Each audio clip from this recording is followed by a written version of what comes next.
saber se é verdade ou mentira o que nós pregamos se você vir aqui e obedecer. Por isso eu sempre digo que se você vir e obedecer e a sua vida não mudar, eu como a Bíblia, eu rasgo a Bíblia e vou servir o diabo, é isso mesmo. Porque a minha inteligência se recusa a aceitar, crer numa palavra que fica só no papel. Ora, se está escrito, tem que se cumprir. E Deus está lhe buscando, lhe chamando para mudar a sua história. Não é para você mudar de religião, não. De placa de igreja, não. O nosso Deus é muito maior que placa de igreja, que religião. O nosso Deus quer que você mude de vida, de história, de condição. E para isso, só depende de uma atitude sua. Deus nunca vai fazer o que você tem que fazer. O vir, o se tornar para Ele, o buscar esse Deus é contigo. Fazendo a sua parte, Ele fará a dele.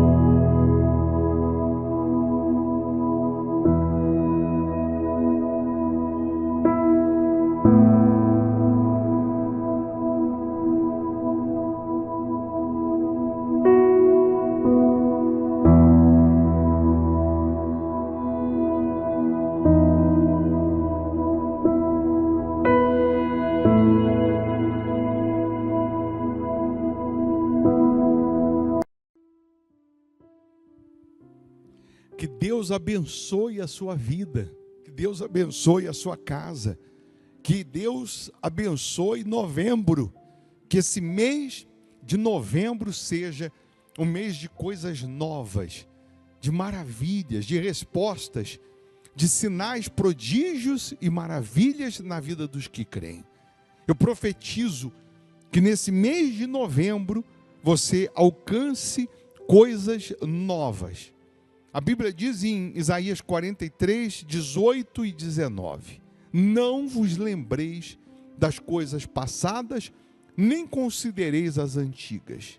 Eis que faço coisa nova, que está saindo à luz. Porventura, não percebeis? Deus, ele diz assim: você não está percebendo não? Que eu quero fazer coisas novas na sua vida?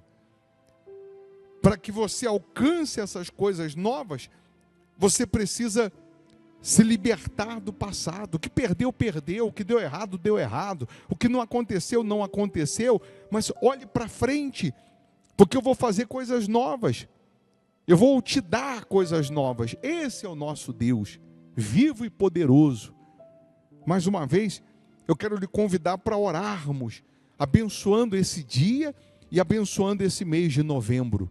Abençoando para que você tenha coisas novas, para que você tenha novas fontes de renda, para que você conquiste, né, um carro novo, casa nova, uma empresa nova, um nome novo, uma vida nova em Deus. Você crê nisso? Se você crê, eu vou profetizar nessa oração que coisas novas vão acontecer. Prepara um copo com água, eu tenho aqui a minha caneca com água. Uma vez essa água consagrada, ela simboliza o poder de Deus. E onde chega essa água, chega esse poder. Chega a cura, chega o livramento, chega a libertação, chega a transformação.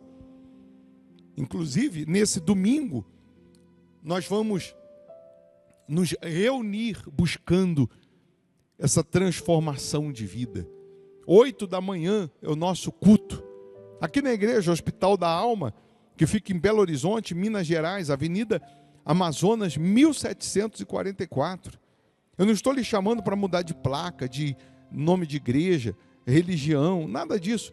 O nosso Deus, ele é muito maior que placa de igreja, ele é muito maior que religião. Ele morreu por mim, por você, ele morreu por pessoas. E quando você se rende a ele, se entrega a ele, ele te transforma, ele te restaura, ele te muda. Ele muda a sua sorte. Então, se você mora em Belo Horizonte, região metropolitana, você vem presencialmente. Avenida Amazonas, 1744, esquina com Araguari, está aqui a igreja Hospital da Alma.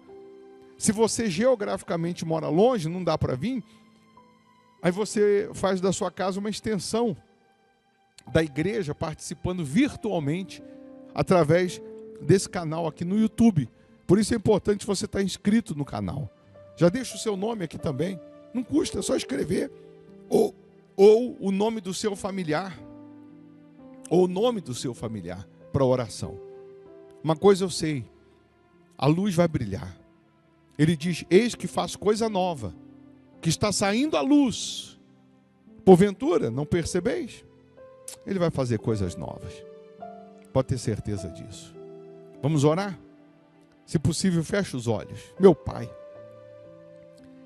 em o nome do Senhor Jesus, eu te peço, abençoa esse mês de novembro, que coisas novas aconteçam na vida dos teus servos, dos teus filhos, do teu povo, na vida desse homem, dessa mulher que está aqui participando conosco em oração, bem como nesse sábado, meu Deus, que seja uma bênção, que este sábado seja de coisas novas, de boas notícias, de portas abertas.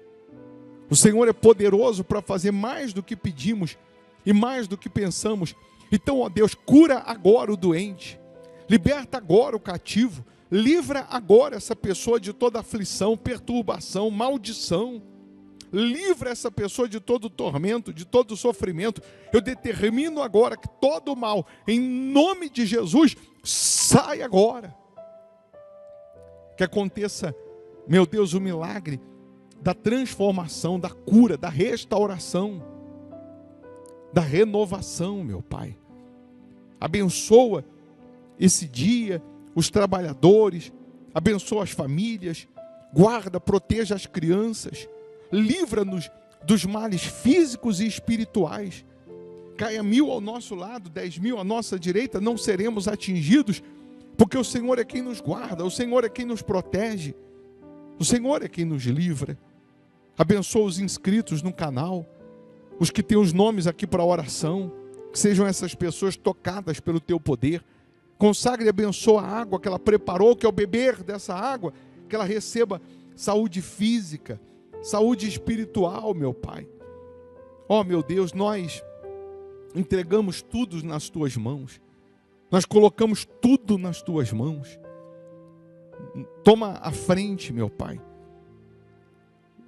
endireita os caminhos tortuosos, quebra as trancas de ferro, as portas de bronze, e dá a cada um os tesouros escondidos e as riquezas encobertas. Abençoa esse país, que no legislativo, no executivo, no judiciário, predomine a tua misericórdia e a tua justiça. Nós entregamos tudo nas tuas mãos, em nome do Senhor Jesus. E você que crê, diga: eu estou abençoado. Em nome do Pai, do Filho e do Espírito Santo. Amém. Amém? Beba da água crendo no poder divino. Amém. Eu vou deixar uma sugestão aqui de palavra, de pregação, para lhe abençoar, para te fortalecer espiritualmente.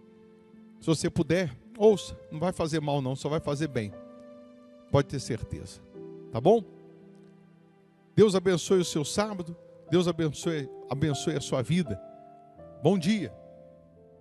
Lá no domingo, sobre grandes heróis, grandes homens da Bíblia que erraram, que pecaram, e o seu erro, o seu pecado não definiu quem eles eram.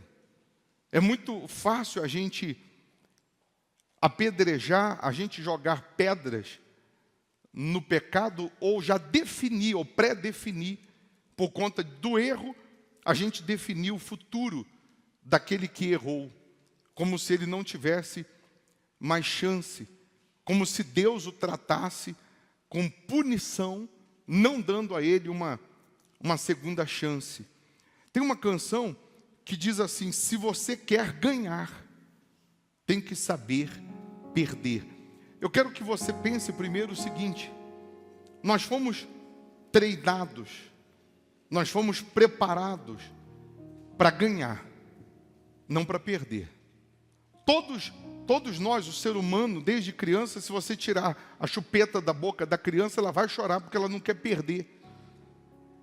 Mas o reino de Deus, a palavra de Deus, as promessas de Deus, ela nos ensina que os grandes heróis, os grandes homens da Bíblia, antes de serem grandes, eles passaram por fases que eles perderam em algumas batalhas ou momentos da sua vida que parecia que eles estavam perdendo, mas porque eles reagiram de uma forma que os aprovou diante de Deus, lá na frente eles se tornaram heróis da fé. O herói, o vitorioso, o valente, o vencedor, ele vai ser forjado no deserto. Ele vai ser preparado no deserto. Mas na hora que ele está tomando as marretadas, na hora que ele está tomando as pauladas, na hora que ele está enfrentando as adversidades, parece que ele está sozinho. Parece que até Deus abandonou ele, até Deus o deixou. Mas tudo aquilo está cooperando para a estrutura espiritual dele. Quer ver essa canção? Trecho dela. Se você quer ganhar, tem que saber perder. Se você quer ganhar, tem que saber perder. Se quer ser vencedor, Se quer ser vencedor, tem que aprender a sofrer. tem que aprender a sofrer. O caminho é estreito, O caminho é estreito que te conduz para a vida, mas a porta larga. mas a porta larga não te traz prazer. Eu te dei a fé para você lutar, como dei seus pés para você andar. E quem não quer ouvir não tem direito de falar. Se você quer pedir, Primeiro tem que dar. primeiro tem que dar. Uma semente boa numa terra fértil nasce, e se bem regada vai frutificar. E quem quer perdão Tem que perdoar. tem que perdoar. Quem quer ser amado, aprenda a amar. Eu sou o que sou, O autor da o vida. autor da vida. Jesus está dizendo, se você quer me Se conhecer, você quer me conhecer, tem que me oferecer frutos de justiça. uma semente boa numa terra fértil. Uma semente boa numa terra fértil nasce, e se bem regada vai frutificar. E quem quer perdão, E quem quer perdão tem que perdoar. Quem quer ser amado, aprenda a amar. Eu sou o que sou, o autor da vida. Se você quer me conhecer, tem que me oferecer frutos de justiça. curve a sua cabeça, feche os olhos e diga assim: Senhor Jesus, abra o meu entendimento, fala comigo, para que eu possa alcançar a salvação que me está proposta, no nome de Jesus, amém. Nessa passagem de 2 Coríntios 9, versículo 6, o título diz: a sementeira e a colheita. Todo mundo, ou pelo menos uma grande parte, né, das pessoas, elas usam essa expressão, que você planta, você colhe. Mas sempre na questão do que você planta, você colhe, no sentido de colher o que é bom, no sentido de colher vitórias, bênçãos, conquistas, maravilhas. Mas aí ela se esquece de verificar qual é o tipo da plantação que ela vem fazendo no seu dia a dia, qual é o tipo de semente que nós estamos lançando ao decorrer dos nossos anos. E aí o versículo diz: e isto afirmo, Aquele que semeia pouco, pouco também ceifará, e o que semeia com fartura, com abundância também ceifará. Claro que se a gente fosse para o lado econômico, nós íamos pegar a lei da semeadura, pessoas que no passado, através da fé, plantaram, como aquela viúva, um bolo que era o que ela tinha para comer com o seu filho, depois ele ia morrer de fome. Ela faz primeiro para o profeta, que representava Deus, e porque ela plantou, fez primeiro para Deus, aquela última refeição se multiplicou em milhares de refeições que deu para ela comer com o seu filho pelos 3 anos que a seca durou naquela época. A plantação de 5 pães e 2 peixes, que foi colocado nas mãos do Senhor Jesus, 20.000 pessoas comeram, se fartaram e sobraram 12 cestos cheios.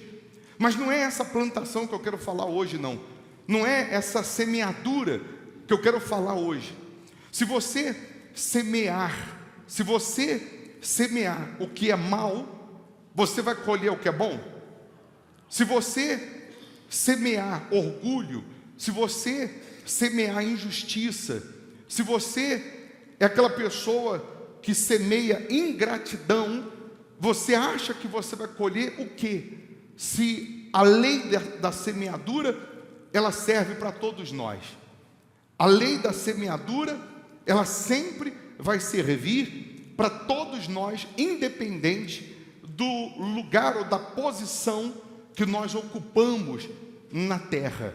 Então é muito fácil hoje eu falar: meu Deus, eu quero colher as tuas promessas, eu quero colher as tuas maravilhas, eu quero colher a tua grandeza, mas eu plantei para isso? Porque o que eu estou colhendo hoje foi o que eu plantei ontem, e o que eu estou plantando hoje é o que eu vou colher amanhã. E aí no versículo 10 de Eclesiastes 9, diz assim: tudo quanto te vier à mão para fazer, faze-o conforme as tuas forças, porque no além para onde tu vais, não há obra, nem projetos, nem conhecimento, nem sabedoria alguma. Deus ele está falando desse tempo. Enquanto nós estivermos vivos nessa terra, Ele está dizendo: tudo quanto vier na sua mão para fazer, faça com todas as suas forças. Você pode não ter sido projeto para os seus pais. Seus pais podem ter dito para você o seguinte: você nasceu por um acidente, porque nós não projetamos ter você, não planejamos ter você. Mas se você veio ao mundo, se Deus permitiu você nascer, você pode ter certeza que é para que o projeto de Deus, é para que o plano de Deus se cumpra através da sua vida. E aí eu pergunto: qual é o plano de Deus para mim? Qual é o objetivo de Deus para nós? Será que nós viemos ao mundo? Será que nós nascemos para ser mais um rosto no meio da multidão? Porque quantos crentes, quantos que dizem ter se convertido ao Senhor Jesus e que a sua vida de conversão, a sua vida espiritual se resume em só ele querer para si. Ele só quer se beneficiar dos pães, ele quer se beneficiar das promessas, ele quer se beneficiar das bênçãos de Deus, mas ele mesmo não tem sido canal de bênção para ninguém. Ele não tem sido aquela pessoa que vai seguir a missão do Senhor Jesus de ser o sal da terra, de ser a luz para quem está vivendo nas trevas. Ou seja, não há preocupação nenhuma com o seu próximo, há preocupação consigo mesmo, há preocupação só em você ter, em você receber, em você fazer, em você alcançar. Mas quando nós falamos de projeto de Deus, sempre está ligado a nós e mais alguém, a mim e mais alguém. Aí você consegue entender o porquê que alguns que não se sujeitam ao plano de Deus não conseguem ver as promessas de Deus se concretizando. Você vê que na oração do Pai Nosso diz: Pai Nosso, meu e de mais alguém. é para nós.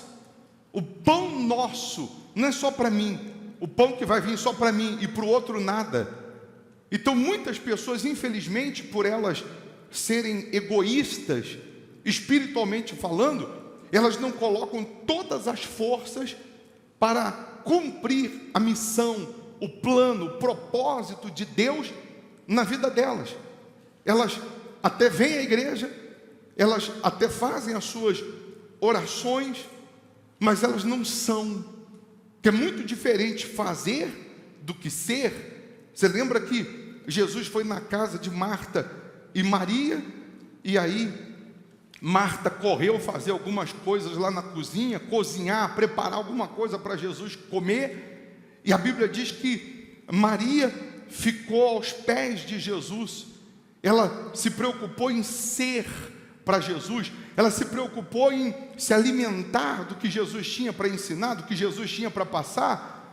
E aí chega um momento que Marta reclama e diz: Senhor, não dá para pedir para minha irmã me ajudar aqui na cozinha, não? Não dá para pedir para minha irmã me ajudar a ajeitar aqui a casa, não? E Jesus disse assim: Marta, Marta, por que te preocupas com tantas coisas?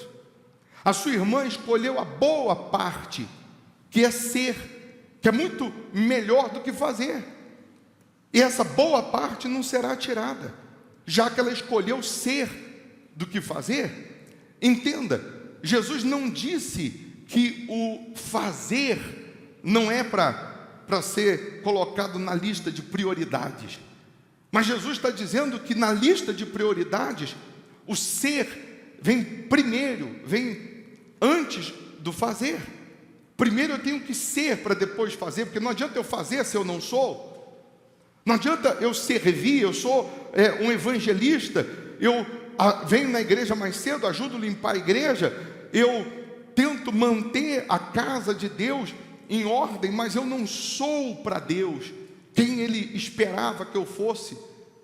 Nós falamos sobre isso no último domingo, de grandes heróis, de grandes homens na Bíblia que não eram super santos, não eram super crentes, e erraram, pecaram, e no seu erro, no seu pecado, Jesus os tratou com amor, não com desdém. Jesus os tratou com misericórdia. Jesus os tratou como um pai que abraça o seu filho e diz: está perdoado. O filho pródigo perdeu tudo, menos o pai. Quando ele se arrepende, o pai o perdoa.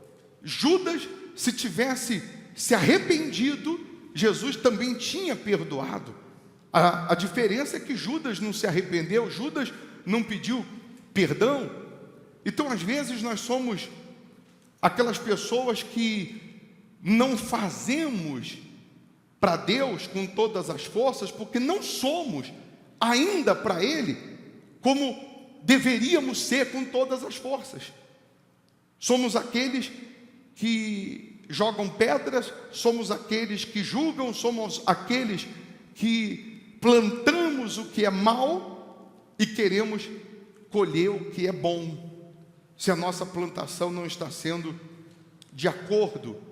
Aí no livro ainda de Eclesiastes, continua dizendo: vi ainda debaixo do sol, que não é dos ligeiros o prêmio, nem dos valentes a vitória, nem tampouco dos sábios o pão, nem ainda dos prudentes a riqueza, nem dos inteligentes o favor.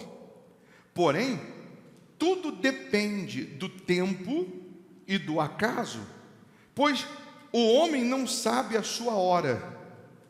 Como os peixes que se apanham com a rede traiçoeira, e como os passarinhos que se prendem com um laço, assim se enredam também os filhos dos homens no tempo da calamidade, quando cai de repente sobre eles.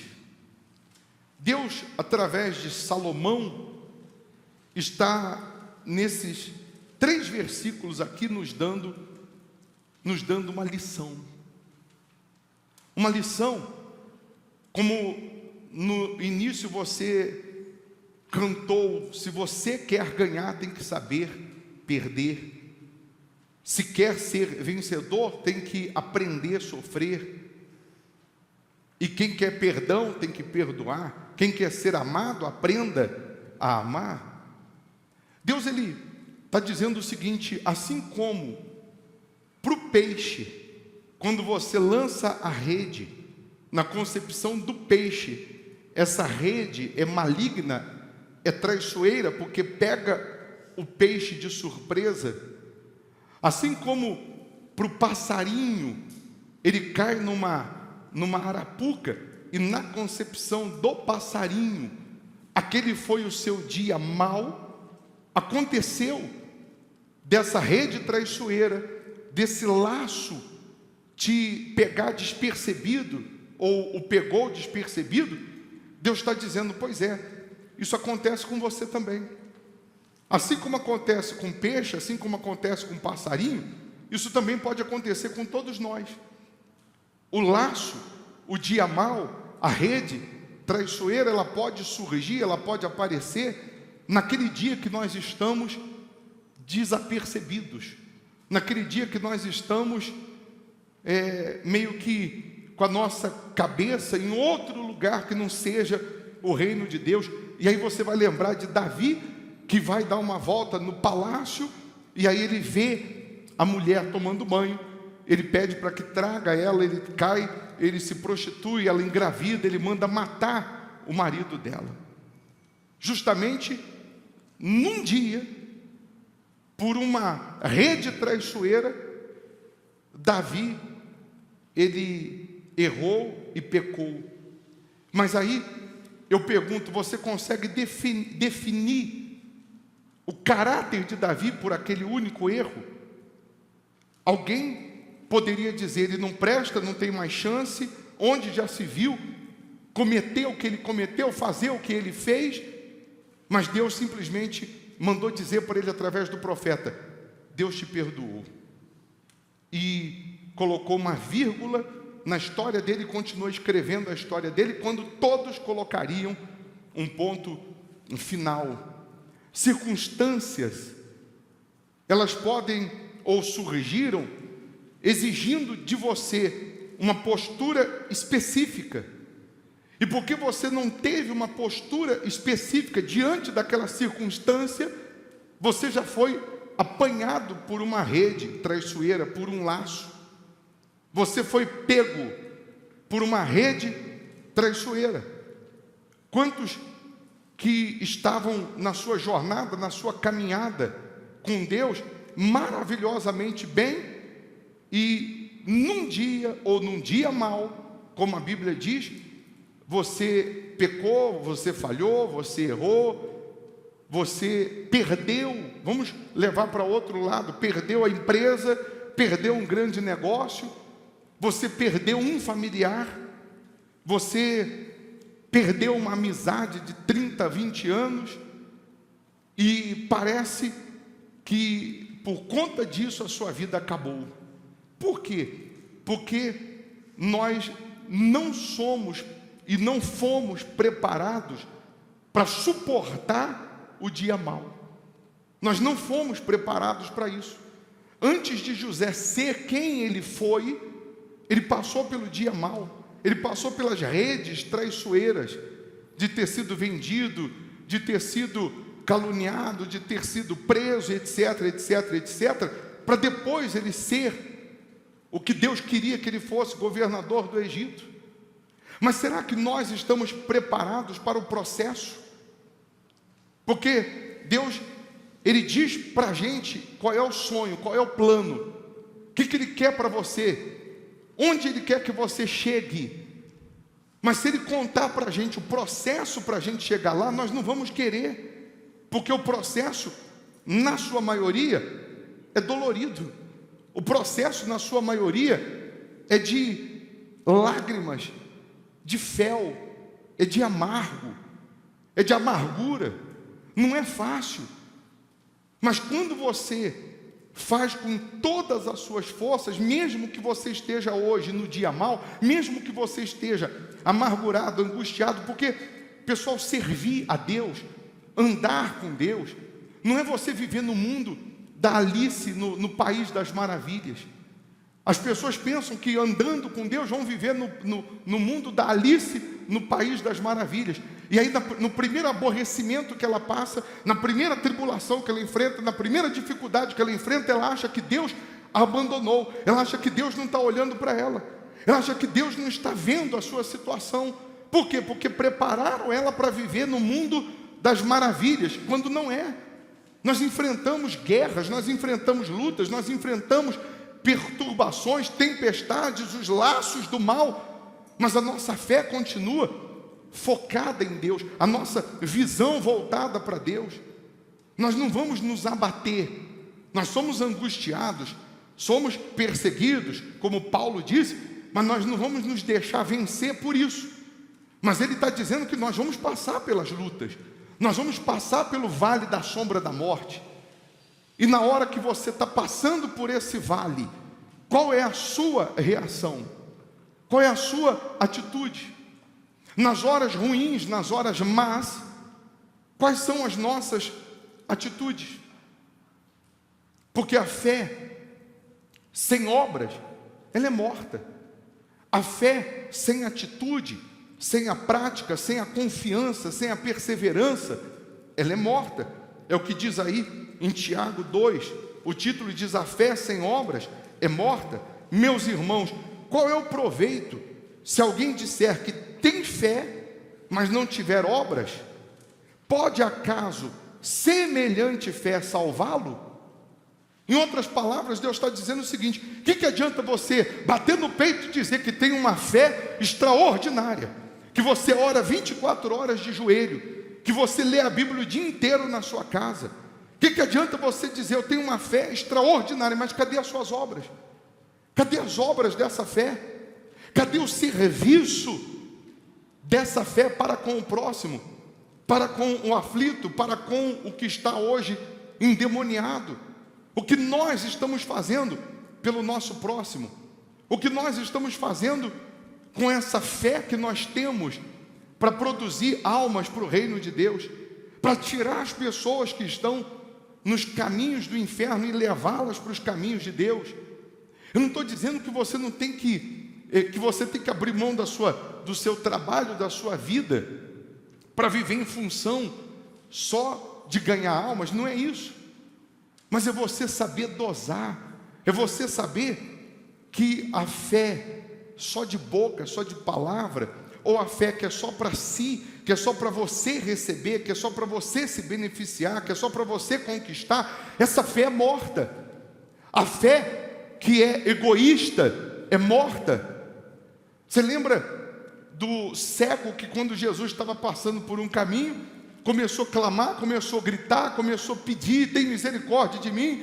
E as pessoas pediam para que ele se calasse. Ele gritava mais alto, por quê? Porque aquele cego, mesmo sendo cego, ele colocou toda a sua força naquele dia, naquele momento, porque ele viu ali, ele enxergou, mesmo sendo cego, o que ninguém com os olhos sãos enxergou, que era a sua grande oportunidade, que era a sua única oportunidade. Então, mesmo as pessoas dizendo para ele se calar, mesmo as pessoas dizendo para ele ficar calado, quieto, ele colocou toda a sua força, até que Jesus parou, pediu para que trouxessem esse cego.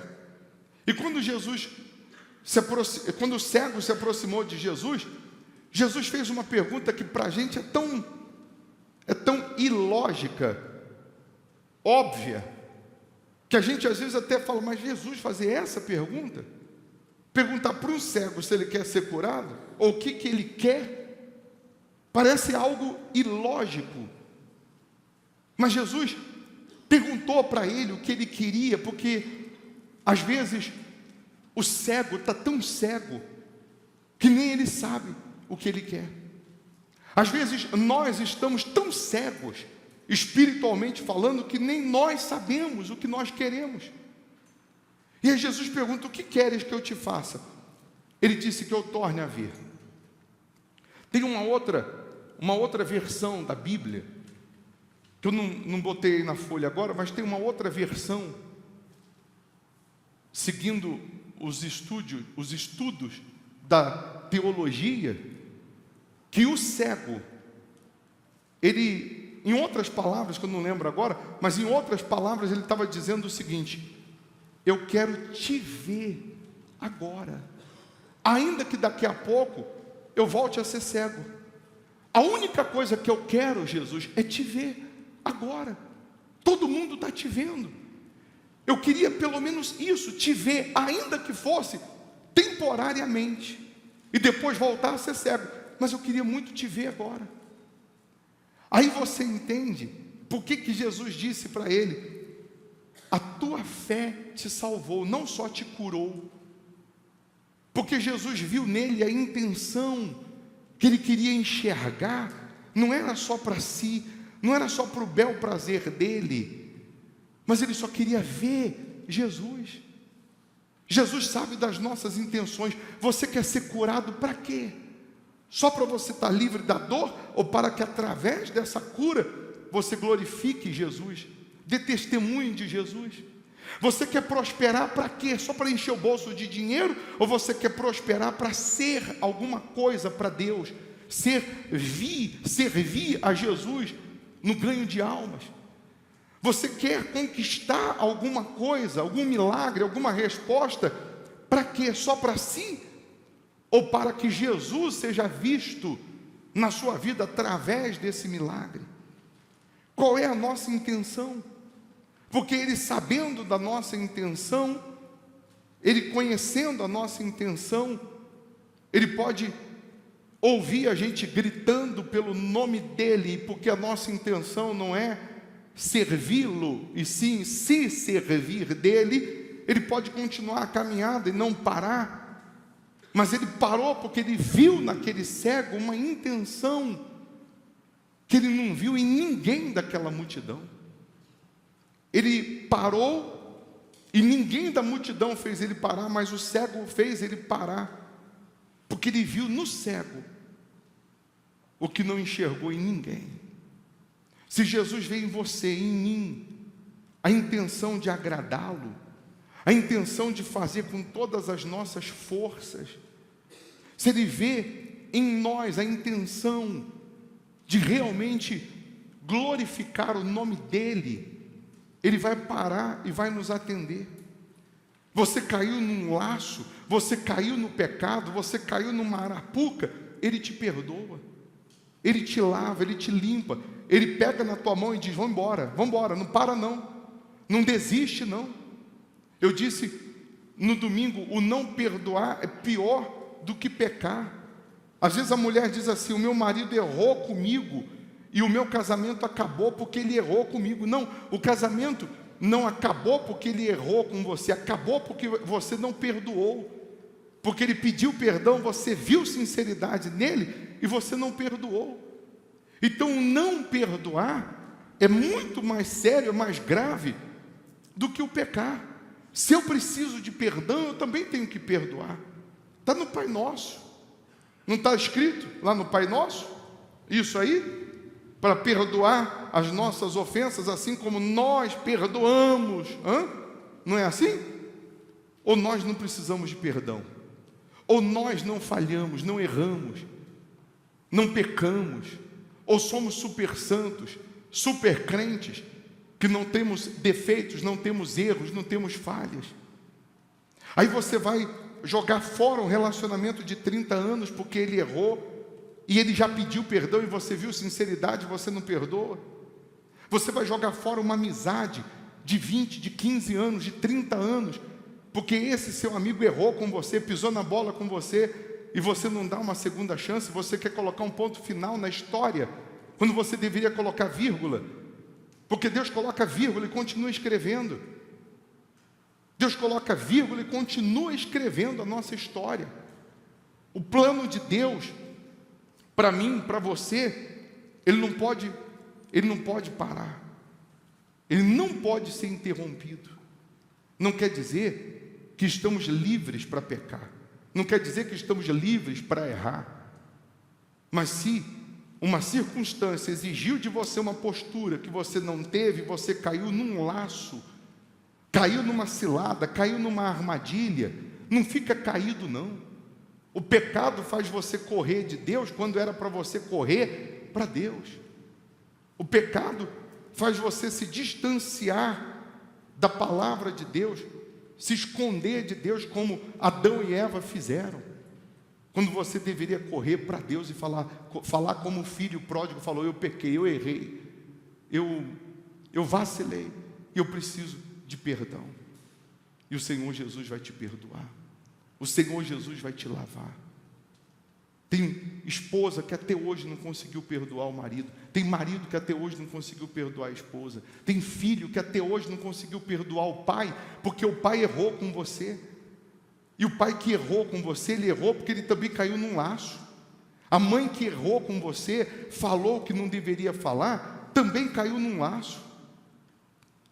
Quantos aqui que ouviram da mãe, do pai, exatamente isso? Você era para ter sido abortado, você não era para ter nascido, e até hoje você carrega uma mágoa, carrega uma dor. Mas essa mãe ou esse pai que errou com você precisa tanto de misericórdia quanto você. Todos nós precisamos. O que nós não podemos é ser juiz de ninguém, porque a todo instante, a todo minuto, nós temos que estar pedindo a Deus misericórdia, porque não sabemos a hora que Ele vai voltar, não sabemos a hora que vamos morrer. Você pode morrer hoje, eu posso morrer hoje, nós podemos morrer agora. E a nossa alma? Para onde vai? Para onde vai a nossa alma? Será que estamos de acordo com a vontade de Deus? Será que estamos vivendo conforme Ele esperava? Mas se você agora, se não está vivendo, se agora você decidir viver, Ele lança no mar do esquecimento o seu pecado, o seu passado, e Ele coloca uma vírgula e continua escrevendo sua história, para você fazer com todas as suas forças para Ele, com excelência, para você ser para Ele quem Ele quer que você seja, e o Espírito dele em você fará de você um instrumento de valor para Deus. Você pode não ter valor para ninguém aí fora, mas você tem um valor extraordinário para o Senhor Jesus. Você não tem ideia da missão que Jesus tem para você, da missão que Jesus tem para cada um de nós.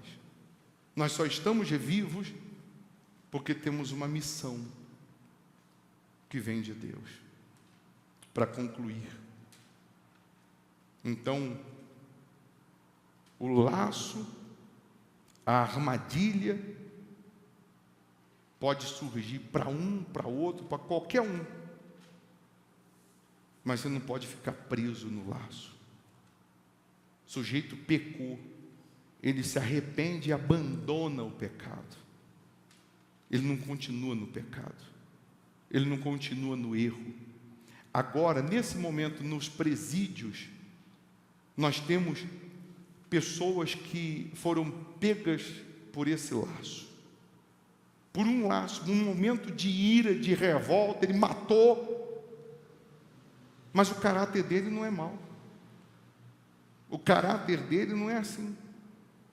Se no presídio ele se converter, ele se entregar, meu Deus, me perdoa, eu preciso te conhecer e ser usado pelo Senhor, o Espírito de Deus vem, há uma troca de espírito, sai aquele espírito do mal, entra o Espírito de Deus, e ele sai do presídio e pode fazer para Jesus o que nós em liberdade não fizemos. Ele pode fazer em poucos dias o que nós em liberdade a vida inteira não fizemos, porque não fazemos com todas as forças. Fique em pé no seu lugar, por favor. Eu queria que nessa oração você se colocasse e meditasse, por exemplo, na história de Jó. Jó perdeu tudo. Deus permitiu Jó perder família, bens, saúde, ficou se raspando com um caco de vidro, cheio de úlceras. Mas ele só não perdeu a fé. Com tudo que ele perdeu, foi para a lama, para o chão, para o pó. Ele disse: o meu Redentor vive. E ainda que ele tenha que aparecer no último dia, mas ele vai aparecer e vai mudar tudo isso. Mas e eu, você no lugar de Jó?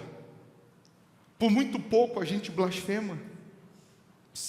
Conversa não. Por muito pouco a gente blasfema.